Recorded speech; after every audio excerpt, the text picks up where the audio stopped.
yaa ko gunge woon génn nga sans moom lan ngay mën a wax par rapport ak audition bi. waaw li ma leen mën a wax mooy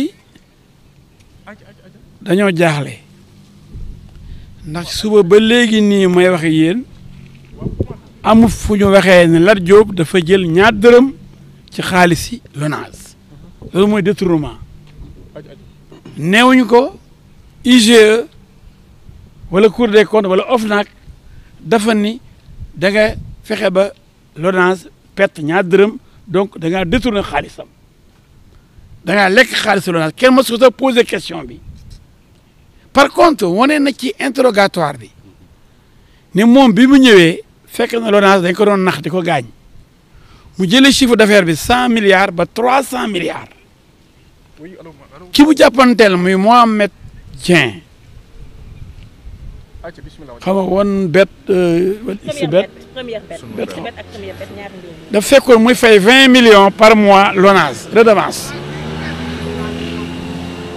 bi mu ñëwee mu fexe ba Mohamed Dieng di fay woon xbet noonu la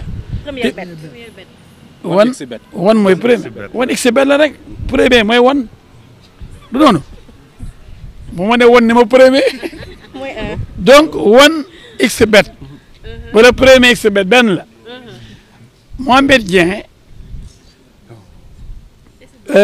bi kii ñëwee bi la ñëwee 20 millions la doon fay redevance LONASE Lat bi ñuy créé benn plateforme pour xool li ñuy gagné parce que LONASE daawul xam lu gars yi gagné te LONASE moom moo yore le monopole ci affaire carte xaalis ak jeu de hasard Lat Diop créé benn plateforme bu ko may LONASE mu xam li gars yi gagné bañ ko xamee nag ca la Mohamed Dieng ak 1xBet di fay au lieu de 20 millions 2 milliards par mois loolu nag neexul Mohamed Dieng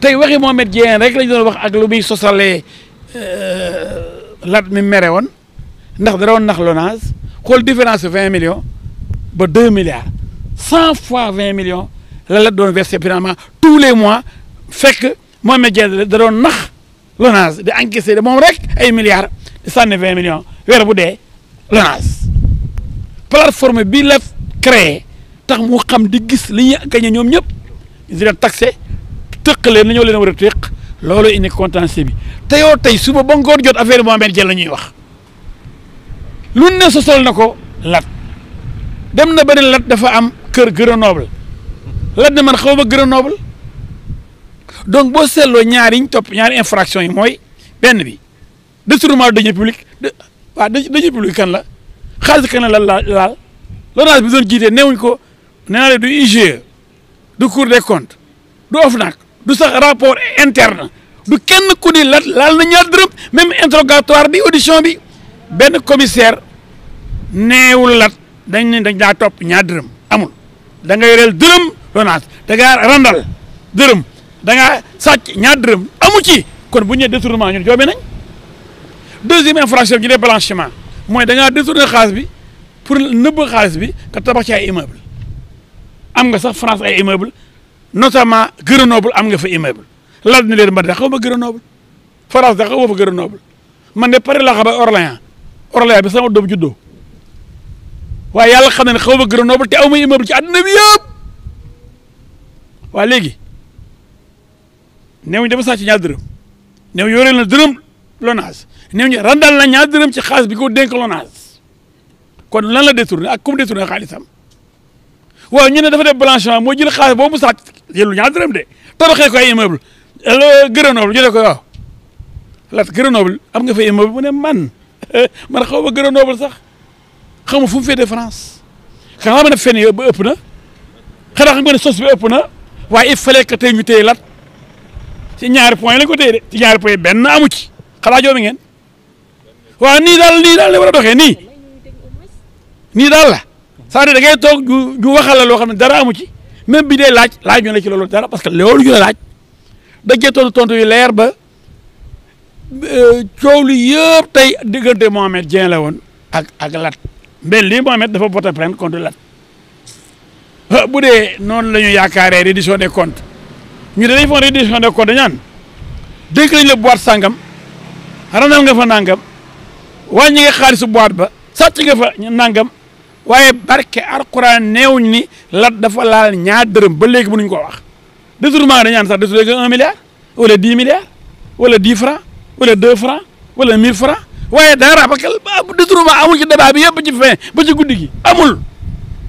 maître yaa ngi wax léegi Mouhamed Dieng dafa am ay kàddu yu ñu doon wax dugal Lat ndax dafa nekkoon ci salle bi. wala non ñëwul. naka la ko doon waxee. non waxul dafa yónnee ay këyit dafa jël ay affaire jël ay mbiram di sosal Lat ay wax yoo xam ne moom kenn moo koy wax ay këyit yoo xam ne moom kenn moo ko bind loolu ça n'engage que lui du dëgg loolu nag ku mer la am na sax wax yu garaaw yu mu wax Lat loolu du ma ci loolu sax dafa ëpp waaw du ma ci wax loolu bis dana ñëw dinañ ci waxi waxal na lu garaaw Lat loolu luy tax boo ko joxoon tey paaka mu rendi Lat ndax li mu waxal Lat garaaw na lool ba loolu noonu mën na tax ko jox paaka mu rendi Lat neewoon na ko dana la tëj ah tey rek bu dee rek neewoon na ko dana la tëj pool financier ñëw ñu jàppalu Lat tëj ko ndax Mohamed Dieng ti LONASE portewul plainte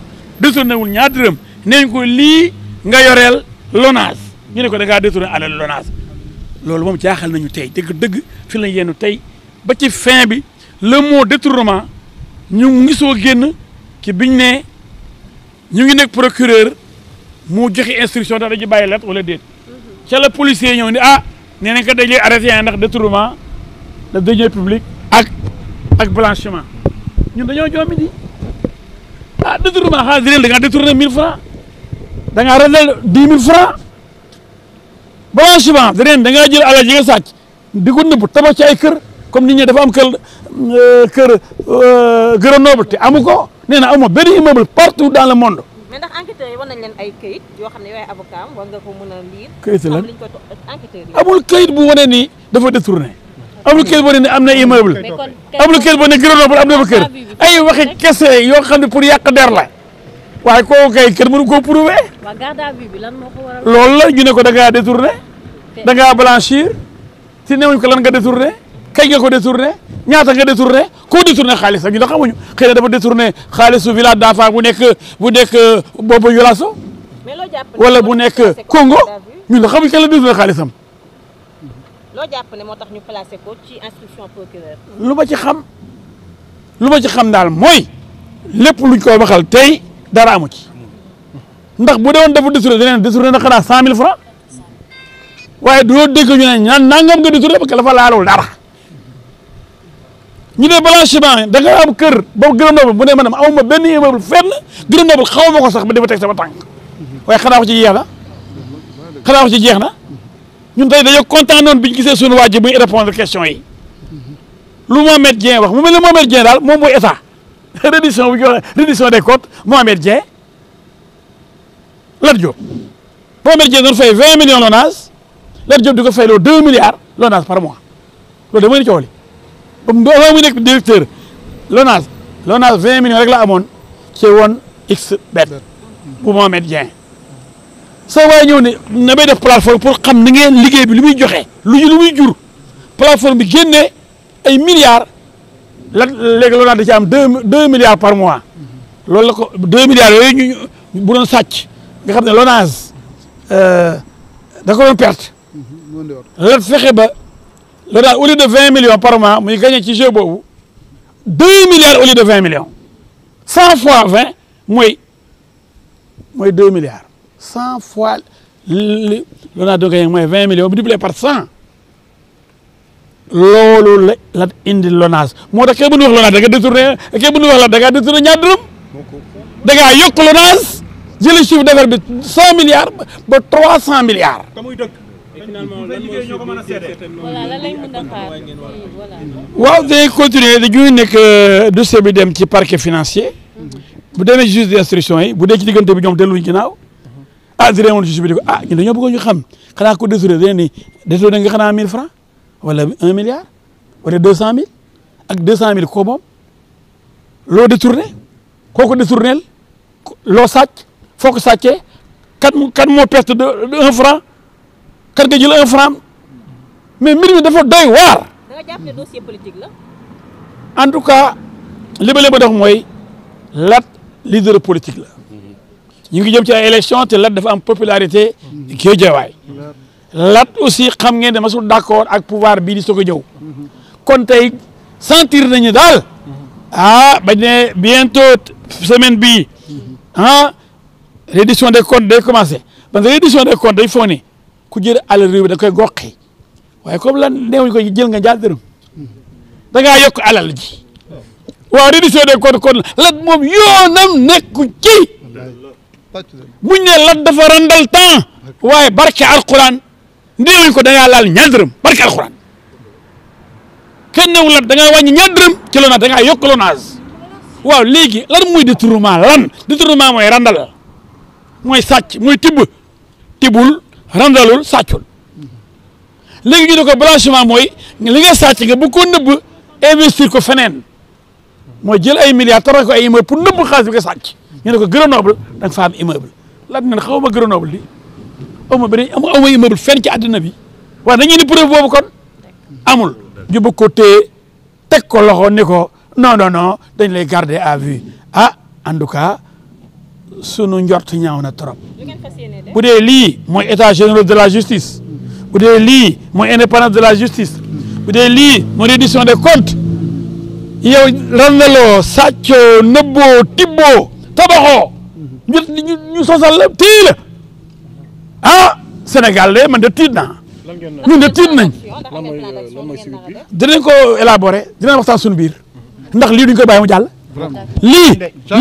lii duñ ko bàyyi mu jàll jaaye doole baaxul te kenn du ko nangu Sénégal kenn moomu ko Sénégal ñun ñëpp ko bokk ñoo ci yem jaaye doole bi du jàll defante bi du jàll fii lay fanaan ci police ñun ñoo koy organiser ñoo xam fi koy yóbbu fanaan fa ñooy gérer sécurité am waaye gàcce ngalaama Lat daal mooy koo xam ne DG boo xam ne gestion néewuñ ko dërëm jël nga ko LONASE te yaa yokk LONASE ba LONASE gis boppam ci yow ki nee na ginnaaw ma yokk de 100 milliards à 300 milliards le chiffre d'affaires dama yokk salaire yi travailleurs yi waaye ko 100 000 la ko fekk ñi 100 000 la ko fekk mu nit warut a mën a fayeeku 100 000. bu nga daggee impôt nga fay ko 90 000 yóbbu ko 150 000. loolu laa lay wax yaa ngi dëggal li mu wax ma ne je peux vous dire que notre client le ministre Lat Diop ancien directeur général de la LONASE a été interrogé toute la journée par les éléments de la DIC dans le cadre de la reddition des comptes. Mais nous avons constaté, pour le souligner, qu'il n'y avait pas de questions relatives à la reddition des comptes. Il n'y avait pas de questions par rapport à un quelconque détournement. Il n'y avait pas de questions par rapport à une escroquerie portant sur les deniers publics. Donc rien n'a été reproché à Lat Diop pour qu'on puisse, à la fin de l'audition, arrêter les infractions de détournement de deniers publics et de blanchiment d'argent. Le sieur Lat Diop a montré aux enquêteurs qu'il a porté le chiffre d'affaires. Il l'a amené plus haut et l'a porté à 300 milliards au lieu de 100 milliards qu'il avait trouvé sur place. Donc il a multiplié par 3 le chiffre d'affaires de la LONASE. Il a pu installer un mécanisme pour contrôler les jeux de hasard. Ce qui lui a permis de faire passer la redevance que versait 1xBet de 20 millions par mois à 2 milliards par mois. Ce qui n'a pas plu au sieur Mohamed Dieng, qui lui a promis l'enfer et la prison. Donc, toute la journée durant, on a parlé de Mohamed Dieng, mais pas d'argent de la LONASE, pas de blanchiment. On nous a simplement dit que par rapport aux nombreuses accusations, délations, dénonciations calomnieuses, on nous a dit que Lat Diop avait un immeuble à Grenoble en France. Et qu'il avait d'autres immeubles aussi à Paris, ailleurs. Lui-même a dit que non seulement il n'a pas, il a répondu en disant que moi, comment montre ces immeubles? Parce que je n'ai pas un seul immeuble dans le monde, mais Grenoble, je ne connais pas. Je n'ai jamais mis les pieds à Grenoble. Je ne sais pas où se trouve Grenoble en France. C'est une ville que je ne connais pas, où je n'ai jamais mis les pieds. C'est ridicule. C'est ridicule. Nous, on s'attendait à la libération immédiate et sans condition de Lat Diop. Parce qu'on lui reproche rien du tout. Même les enquêteurs étaient surpris quand on leur a dit de le garder à vue. Parce que ça a été une atmosphère joviale, relaxe. Les questions étaient posées correctement. Lat a répondu à toutes les questions. Finalement, il y avait des accusations gratuites, comme celle de Ibrahima Dieng, qui avait entraîné l'audition de Lat par la gendarmerie de Keur Massar sur le milliard qu'il aurait confié à ce Ibrahima Dieng, ce qui n'existe pas. Et la même cabale continue. Et certainement, comme on le pense, il y a des relations entre Ibrahima Dieng et Mohamed Dieng pour avoir la peau de Lat Diop. D'accord, maître, vous avez évoqué le nom de... C'est extrêmement grave. Quel degré d'implication dans cette affaire? Il n'y a pas d'affaire pour qu'on parle d'implication. C'est une affaire inventée, créée de toutes pièces par Mohamed Diop qui a dénoncé sans preuve Lat. Parce qu'il versait 20 millions à la LONASE avant l'arrivée de Lat. Et quand Lat est venu, il a trouvé le moyen de contrôler ce que gagnait OneXBet. Et immédiatement, il était question de verser 2 milliards par mois au lieu de 20 millions, ce que Mohamed Dieng a fait, mais la mort dans l'âme. Donc, Lat doit être félicité. Il a porté le chiffre d'affaires de la LONASE à 300 milliards, alors qu'il avait trouvé là-bas un chiffre d'affaires de 100 milliards. Il l'a multiplié par 3, le chiffre d'affaires. Cet homme-là, au lieu de le féliciter pour une gestion extraordinaire, il a fait la meilleure gestion dans l'histoire de la LONASE. En augmentant le salaire des travailleurs, en augmentant, en multipliant par 3 le chiffre d'affaires de la boîte. Ce qui a permis à la LONASE d'être une entreprise performante. Au lieu de le féliciter, on lui colle des motifs ridicules. Où est le détournement? Combien d'argent a été détourné? Aucune indication. Qui est victime d'un détournement? On ne nous dit pas. On ne nous dit pas que c'est la LONASE. Parce qu'on ne peut pas faire passer le chiffre d'affaires de 100 milliards à 300 milliards. Aucun corps de contrôle n'a pu épingler la gestion de Lat Diop. Aucun corps de contrôle, ni l'IGE, ni la Cour des comptes, ni l'OFNAC, aucun corps de contrôle n'a émis la moindre réserve ou la moindre critique sur la gestion de Lat Diop. Donc venir dire qu'il a détourné, il faut qu'on nous dise, il a détourné de l'argent pour Ngone Saliou, pour quelqu'un d'autre. Et pour le moment, il faut qu'on nous dise quelle somme, et puis quelle somme. S'il a détourné, il a détourné l'argent de qui? Et combien? Ça, on ne l'a pas dit. Et malgré tout, il va croupir là-bas à la police, il va passer la nuit. Il est gardé à vue. Et blanchiment de capitaux, d'argent, on lui colle la construction d'immeubles en France, et notamment à Grenoble. Il ne connaît même pas Grenoble. Il a dit à l'enquêteur de chercher, de fouiller. Lui, Lat Diop n'a aucun immeuble dans le monde. D'accord, votre plan d'action. Mais malgré tout, on lui demande de rester, d'être déféré. Mais quand même, la liberté n'a pas de prix. Respectons la liberté de l'homme, les droits de l'homme. Ce n'est pas normal, c'est pas digne. On veut humilier une personne qui a du mérite, qui a beaucoup fait pour sa nation, son pays, sa ville Guédiawaye, ses collaborateurs de la LONASE. Cet homme est un exemple. Il ne peut pas être